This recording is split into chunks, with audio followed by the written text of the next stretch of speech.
The sharp smell of bleach and pine cleaner clung to my skin as I tossed my keys onto the worn-out kitchen counter. It was nearly midnight. My back ached, my hands were rough, and all I wanted was a hot shower and 7 straight hours of sleep before doing it all over again. This was the life my family thought I never escaped, the tired housekeeper living paycheck to paycheck, always on the edge of burnout.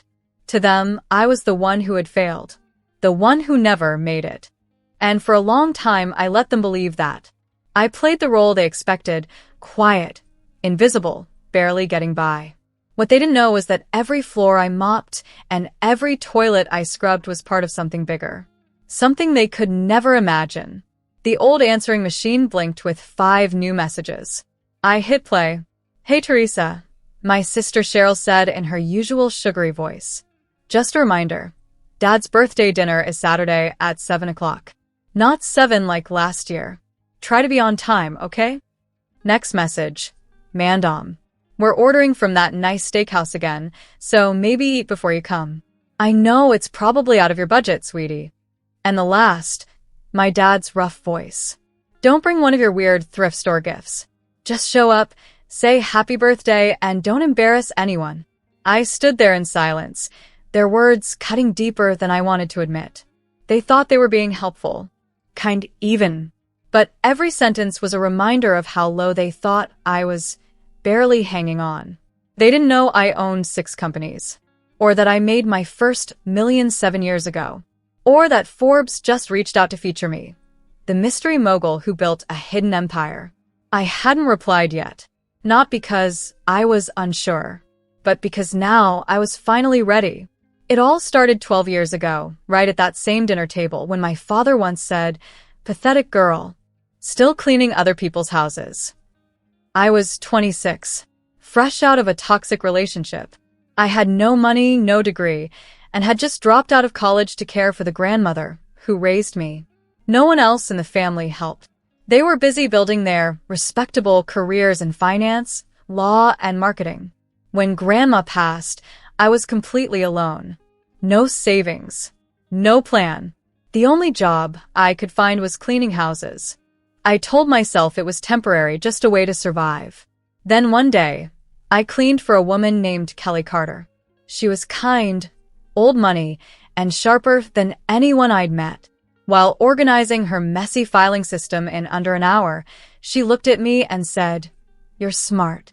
Why waste your mind scrubbing floors?" I told her I didn't have the luxury of dreaming big. She smiled and handed me a book, The Lean Startup.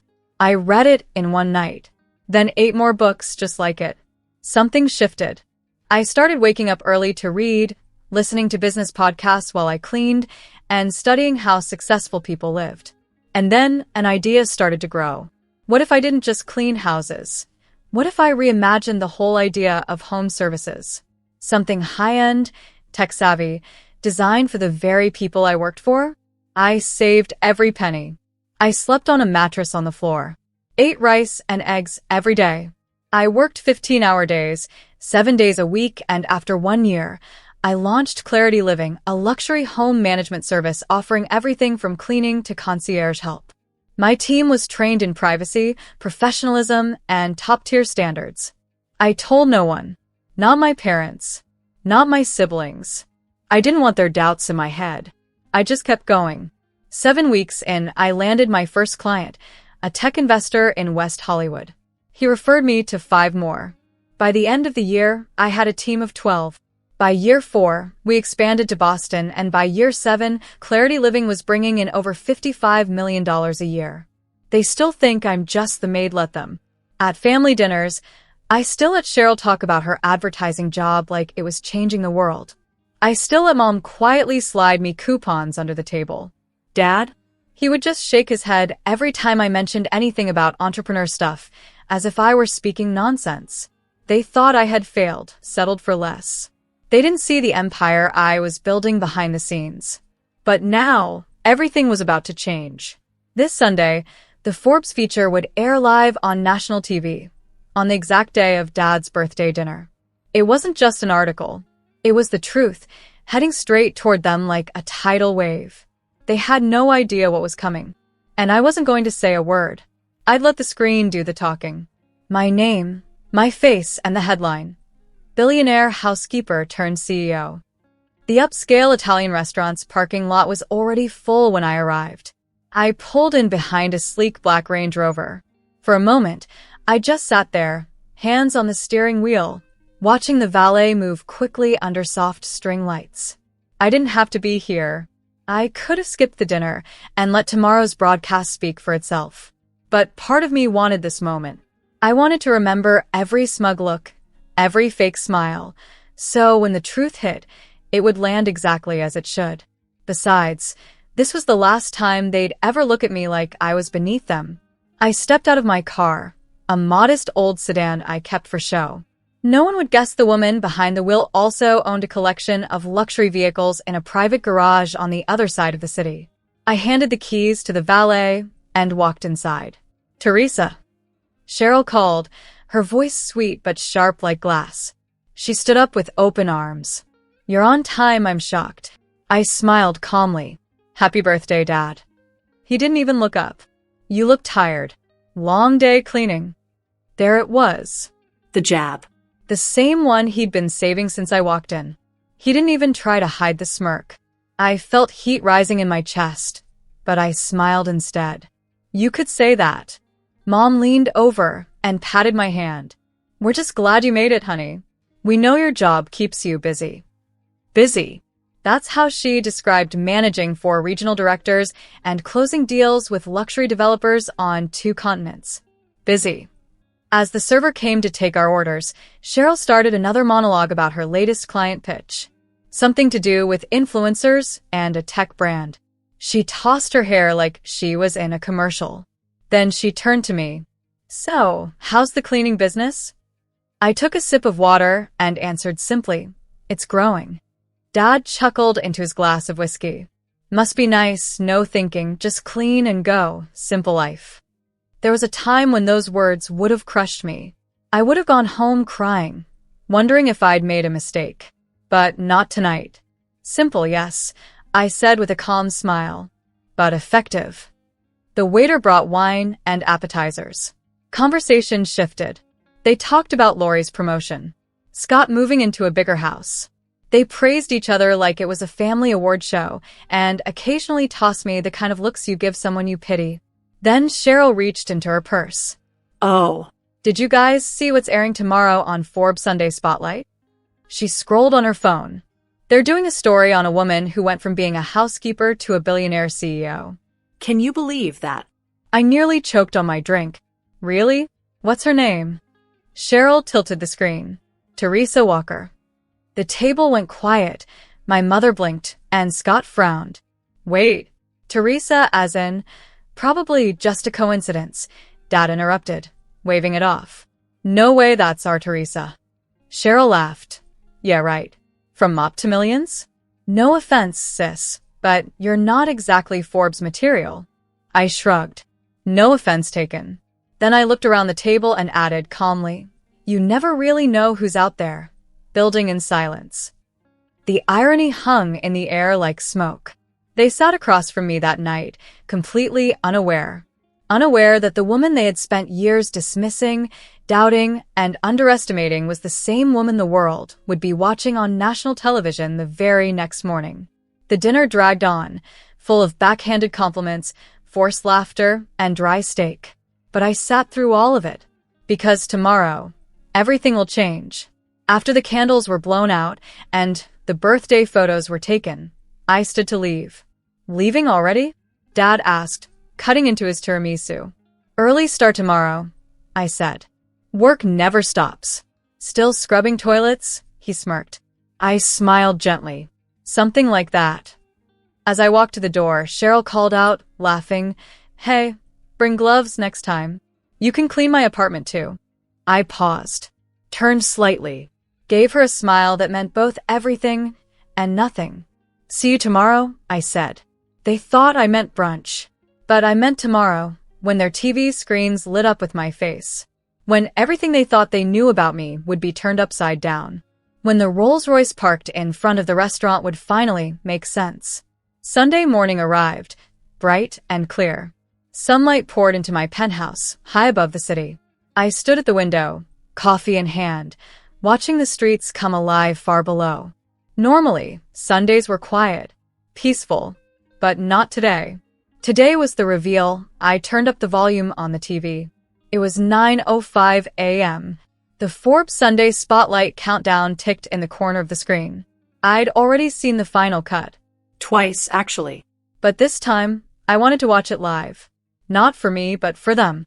I knew what my family was doing right now, dragging themselves out of bed, sipping coffee, nursing wine hangovers, flipping on the news just in time. Then it began, a soft swell of music. Today we bring you the story of a woman who redefined success, who built a billion-dollar company from nothing and kept it a secret, even from her family. Meet Teresa Walker, founder and CEO of Clarity Living. There it was, my full name spoken with respect, with pride. I took a slow breath. On screen, the camera swept across Clarity Living's Boston headquarters. Floor-to-ceiling glass. A golden logo. Then a shot of me walking through the lobby in a crisp white suit, heels clicking on marble. My voice played. People thought I was just a housekeeper. What they didn't know was, I was building an empire. The segment showed clips of everything. Early days scrubbing kitchens, printing flyers by hand, and organizing closets. Then interviews with my executive team, client testimonials, growth maps, Boston, San Francisco, Nashville, Seattle, Paris, Venice, over 500 employees, a $6.6 billion valuation, 7 continents. I didn't need to see their faces. I could imagine them perfectly, Dad dropping his coffee mug, Cheryl's jaw hanging open, Mom gasping loud enough to wake the neighbors. They never saw it coming, and I had never given them a single clue. Then came the final scene, me stepping out of a black Rolls-Royce, sunglasses on. A reporter asked, "Why keep it a secret for so long?" I turned to the camera and smiled. Because success doesn't need permission, and sometimes the sweetest part of the journey is letting the people who doubted you realize they never really knew you at all. Fade to black. I didn't even have to wait 10 minutes. My phone exploded, calls, texts, emails, DMs, and notifications lighting up like fireworks. Then came the family group chat. Mom, Teresa, we just saw the news. Is this real? Cheryl, wait. This is you? Why didn't you say anything? Scott, holy, you're on Forbes. Teresa, how long? Dad, we need to talk. Now. I stared at the screen as the messages piled up. My coffee had gone cold, but I didn't care. I walked down to the garage. The phone still buzzing in my hand. My real car, a 2023 Rolls-Royce Ghost, sat waiting under the lights, gleaming like a quiet promise. I slid into the seat, started the engine. They had questions. Of course, they did, and today I had answers. But not over text. Not through a phone call. Today, I was going to show them exactly who I had become. No more pretending. No more silence. It was time they met the real Teresa Walker. This time, I wasn't arriving as their shame, their whispered disappointment. I was arriving in a car they used to dream about, wearing clothes by designers they couldn't pronounce. I wasn't the family burden anymore. I was the woman the entire world had just started talking about. As I drove through the quiet suburbs toward my parents' house, memories flooded back. All those years of biting my tongue, of letting their words sting without response. Every smug comment. Every time they mistook my silence for failure. I didn't regret any of it. The silence gave me space to grow, to become. And now I was done hiding. I turned onto the same tree-lined cul-de-sac I once left behind with a duffel bag and no plan. Kids were riding bikes. Sprinklers were humming. Neighbors waved at each other in their front yards. They would all be talking in a few minutes, once they saw the black Rolls-Royce parked in front of my parents' house. I stepped out, the sun warm on my face, the engine still ticking quietly behind me. Before I reached the steps, the front door opened. Mom stood in the doorway, pale and shaken. Her mascara was smudged as she'd barely slept. "Teresa," she whispered, "is it all true?" I gave her a soft smile and held up my phone. The Forbes headlines still glowed on the screen. "You tell me." Inside, the house felt heavier than I remembered, like the walls were listening. like they were bracing themselves for what was coming. Mom stepped back as I walked in. Her eyes moved over me like she didn't quite recognize the woman standing in front of her. Her blouse was wrinkled, her hair loosely pinned back. Her voice trembled. "Why didn't you tell us, Teresa?" Before I could speak, Dad appeared in the hallway. His eyes locked onto mine. And for the first time in my life, he looked unsure. "Teresa," he said slowly, "what the hell is going on?" I didn't answer. Not yet. I walked past them both, heels clicking against the hardwood, and sat down on the same old couch where I used to cry after school. The same couch where my dad once told me I was wasting my life because I didn't take a receptionist job at his friend's office. Now, I was worth more than his entire network of golf buddies combined. They followed me into the living room. Dad stood with his arms crossed, stiff as ever. Mom sank into a chair as her legs could no longer hold the weight of everything she was feeling. 17 minutes later, Cheryl and Scott arrived, both reeling from what they'd just read in the family group chat. Cheryl looked flustered, her designer bag swinging from her arm like a costume piece she didn't know how to wear anymore. "Teresa," she said, breathless. "This whole time you've been, what? Living a double life." Scott sat down, eyes wide. "I Googled you. Teresa Walker, it's all real. You are Clarity Living." I nodded calmly. Yes. "I am." Cheryl blinked. "But you let us think you were struggling. You let us believe you were broke." "No," I said gently. "You chose to believe that. I never said I was broke. I just didn't stop you when you assumed I was." Dad's voice was sharper now. "You drove a beat-up car, wore thrift store clothes. You asked us not to spend much on birthday gifts. What were we supposed to think? That maybe I didn't care about appearances," I replied. "That I didn't need designer labels or flashy gifts to feel worthy." Cheryl scoffed. "That's rich, coming from someone who just rolled up in a Rolls-Royce." I leaned forward, locking eyes with her. "The car wasn't for me. It was for you. So you'd finally see me. Because let's be honest, if I had walked in here wearing my work clothes from the company I own, or told you I was closing real estate deals across 5 countries, would you have believed me?" Dad opened his mouth to speak. For once, my dad said nothing. I looked at him and spoke softly, but firmly. "You know what hurt?" I asked, keeping my eyes on his. "It wasn't the assumptions. It was how easily you all believed I had failed. None of you ever asked what I cared about, what I was building. It was just easier to mock the housekeeper than imagine I might have had dreams worth chasing." Silence filled the room like smoke. Then Scott broke it. "But why keep it a secret? Why not just tell us? We're your family." I turned to him slowly. "Remember when Grandma got sick?" I said. "I dropped out of school to take care of her. You all told me I was throwing my future away, called it irresponsible, but I didn't care. I owed her everything. She believed in me when no one else did." I paused, letting the memory hang in the air. And when she passed, I had nothing. No savings. No job. Not one of you offered help. Not a place to stay. Not even a kind word. Mom flinched, but she didn't argue. Because she couldn't. So, I did what I had to do. I cleaned houses. One of my clients, an older woman, saw something in me. She gave me a book and a little bit of hope. That spark became an idea. The idea became a company. And that company grew into a global brand. I let the silence stretch again. "I didn't tell you," I said, "because I didn't want to fight for your approval. I wanted to build something quietly on my terms. And now that I've built it, now that the world knows, I wanted you to see it, not hear about it, see it." Cheryl shifted uncomfortably in her chair. "I thought you were just trying to find yourself." "I found myself a long time ago," I said. "You just never looked closely enough to notice." Dad finally sank into a chair. He looked smaller than I'd ever seen him. "So, what now?" he asked. "You just rub it in our faces?" I shook my head. "No, Dad.